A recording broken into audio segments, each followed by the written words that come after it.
नमस्कार, स्वागत है आपका। आप क्रिएटिव विजन न्यूज़ देख रहे हैं, आपके साथ मैं हूं शबाब। आप लोगों ने आमिर खान की 3 इडियट मूवी देखी है?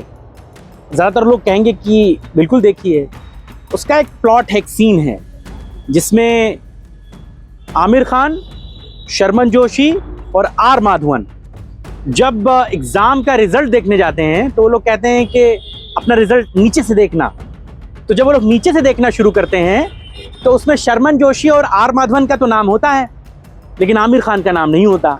वहीं पे वो सीन कट होता है और आर माधवन और शर्मन जोशी एक दूसरे से अंतर्मन में बात करते हुए कहते हैं कि यार जब दोस्त जो है वो फेल हो जाए तो बड़ा अफसोस होता है। उसी के बाद वो सीन कटता है और उसमें आमिर खान का नाम सबसे ऊपर होता है। तब एक बार फिर से अंतर्मन की बातचीत चलती है और उसमें कहते हैं कि लेकिन अगर दोस्त टॉप कर जाए तो बाकी के दोस्तों को उससे ज्यादा दुख होता है। जी हाँ, ये सच्चाई है, प्रैक्टिकल बात है और ये बात उत्तर प्रदेश की सियासत में इस समय लागू हो रही है।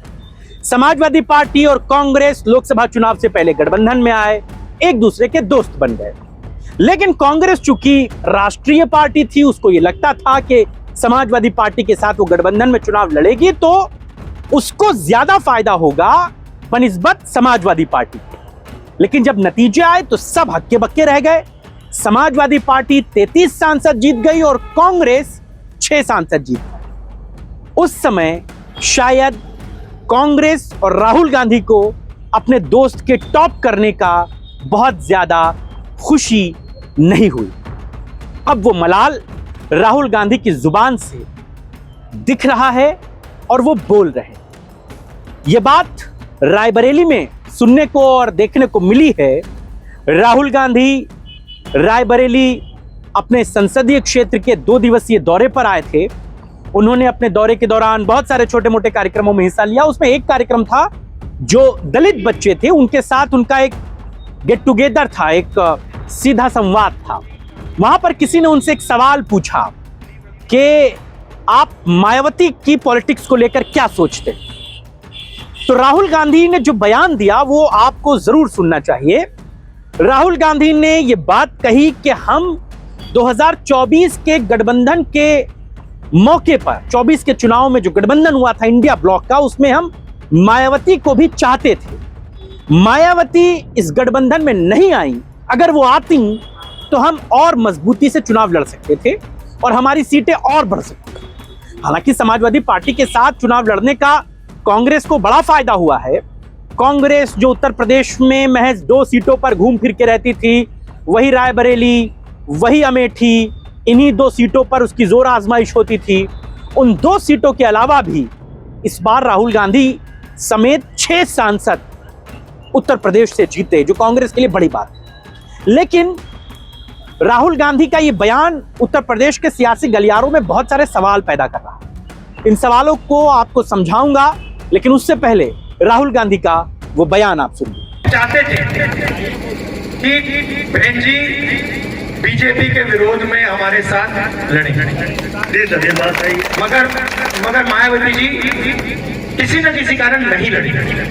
तो ये भी मतलब हमें तो काफी दुख लगा, क्योंकि अगर तीनों पार्टियां एक साथ हो जाती तो बीजेपी कभी नहीं जीत सकती। तो राहुल गांधी के बयान को आपने सुना और आपको ये बात समझ में आई कि राहुल गांधी मायावती के गठबंधन में न आने पर अपने अफसोस को जाहिर कर रहे थे।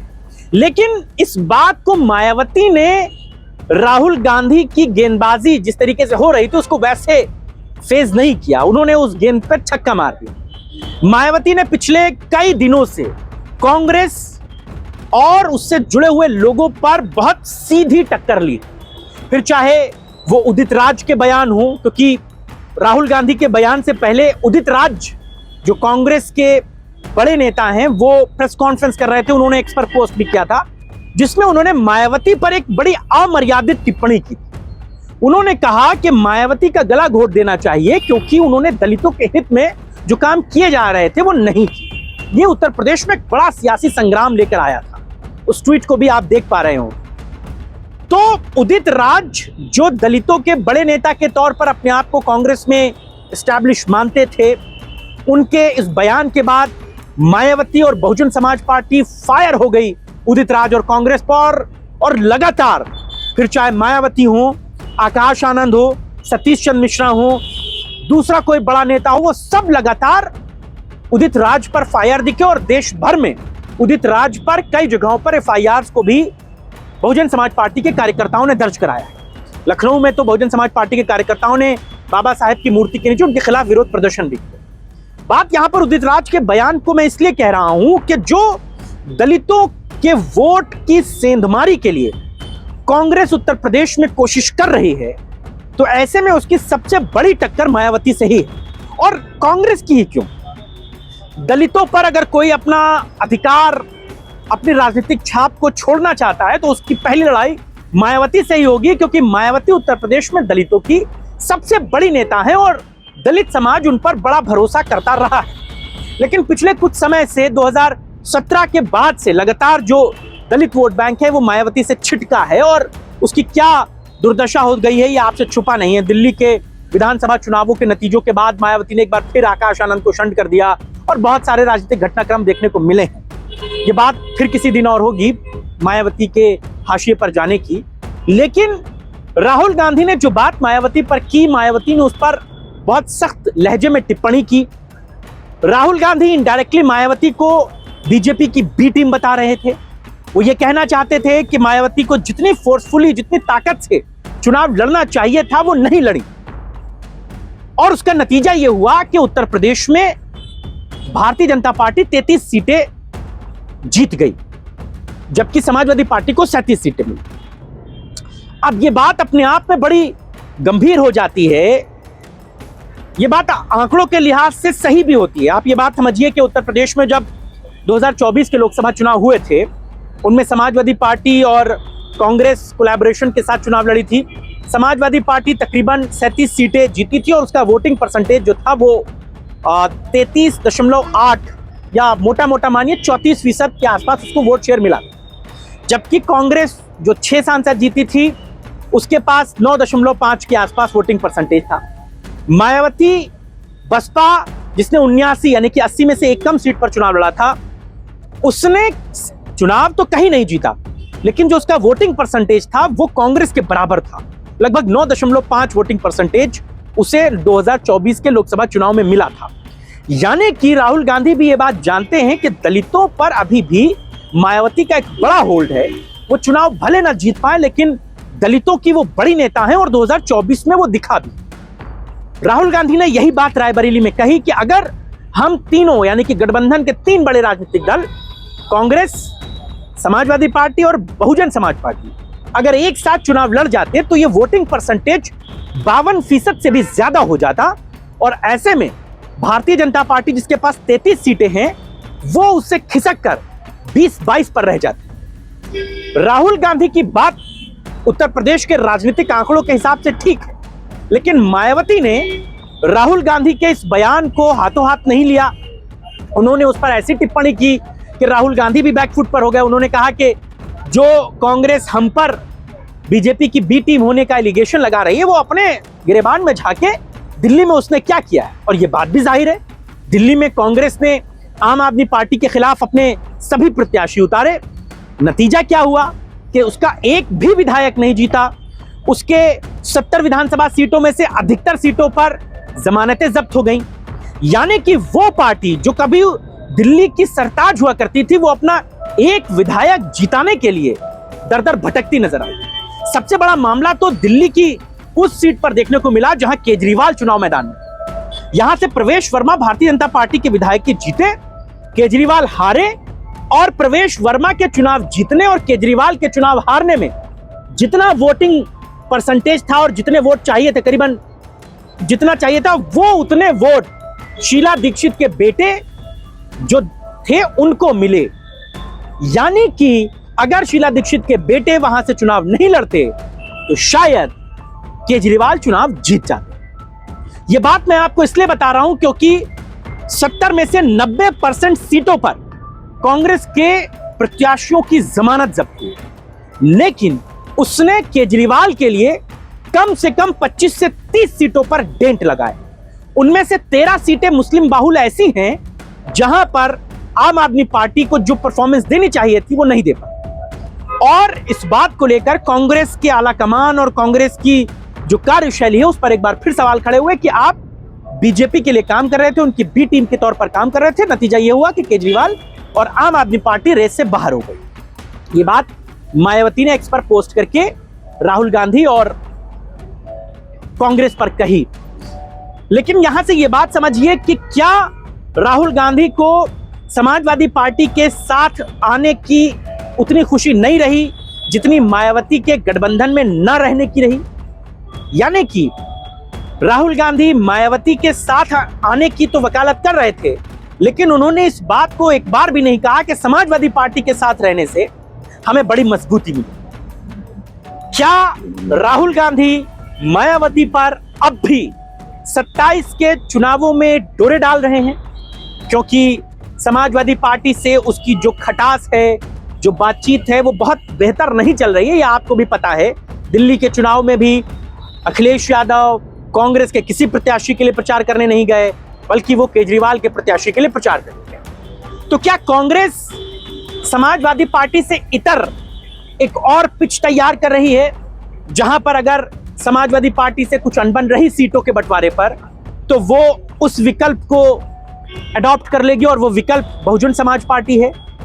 हालांकि 2024 के चुनावों में भी ये खबरें थीं कि प्रियंका गांधी खुद मायावती से कई बार बात कर चुकी थी। सीटों के बंटवारे पर ही बात फंस रही थी, या कोई और वजह हो सकती है, लेकिन प्रियंका गांधी के मायावती से बात करने की जो बातें हैं वो बिल्कुल 100% सही। मायावती क्यों नहीं आई ये बात का विषय है, लेकिन अगर वो साथ आ जाती है तो क्या जो समाजवादी पार्टी के साथ आराम से कांग्रेस का कोलैबोरेशन गठबंधन हो गया, क्या वो मायावती के रहते हो पाता? हालांकि 2019 के लोकसभा चुनाव में भी समाजवादी पार्टी और बहुजन समाज पार्टी एक साथ चुनाव लड़ चुकी है, और उस चुनाव लड़ने का फायदा समाजवादी पार्टी से कहीं ज्यादा बहुजन समाज पार्टी को मिला था। 40-40 सीटों पर दोनों ने प्रत्याशी उतारे थे। समाजवादी पार्टी के 5 विधायक पहले थे और उसके 5वें विधायक रह गए थे, यानी कि 40 में से वो 35 सीटों पर हार गई थी। जबकि बहुजन समाज पार्टी, जिसके पास एक भी सांसद नहीं था, वो लगभग 20 सांसद जीतने में कामयाब है। तो ये बातें राहुल गांधी को फ्यूचर दिखाती। शायद 27 के चुनावों में समाजवादी पार्टी से जो तल्ख रिश्ते हैं, जो थोड़ी तलखियां हैं, जो थोड़ी मुश्किलें हैं, उनके बीच में अगर राहुल गांधी मायावती पर डोरे डाल रहे हैं तो 27 के चुनावों में समाजवादी पार्टी के लिए निश्चित तौर पर एक बड़ी खतरे की घंटी हो सकती है। क्योंकि उत्तर प्रदेश में सवर्ण, दलित और मुसलमान, इन 3 के कॉम्बिनेशन से सरकार बनाई जा सकती है, और इन 3 के कॉम्बिनेशन पर ही सबका फोकस है। दलितों का बड़ा एक vote bank Bahujan Samaj party के पास रहा है, उसको सब लोग हाईजैक करना चाहते हैं। भारतीय जनता पार्टी ने भी अपनी दलित नेताओं की फौज उतार दी। फिर उसके बाद समाजवादी पार्टी ने भी पीडीए का एक गठबंधन बनाया और उस पीडीए के मोर्चे पर चुनाव लड़ा।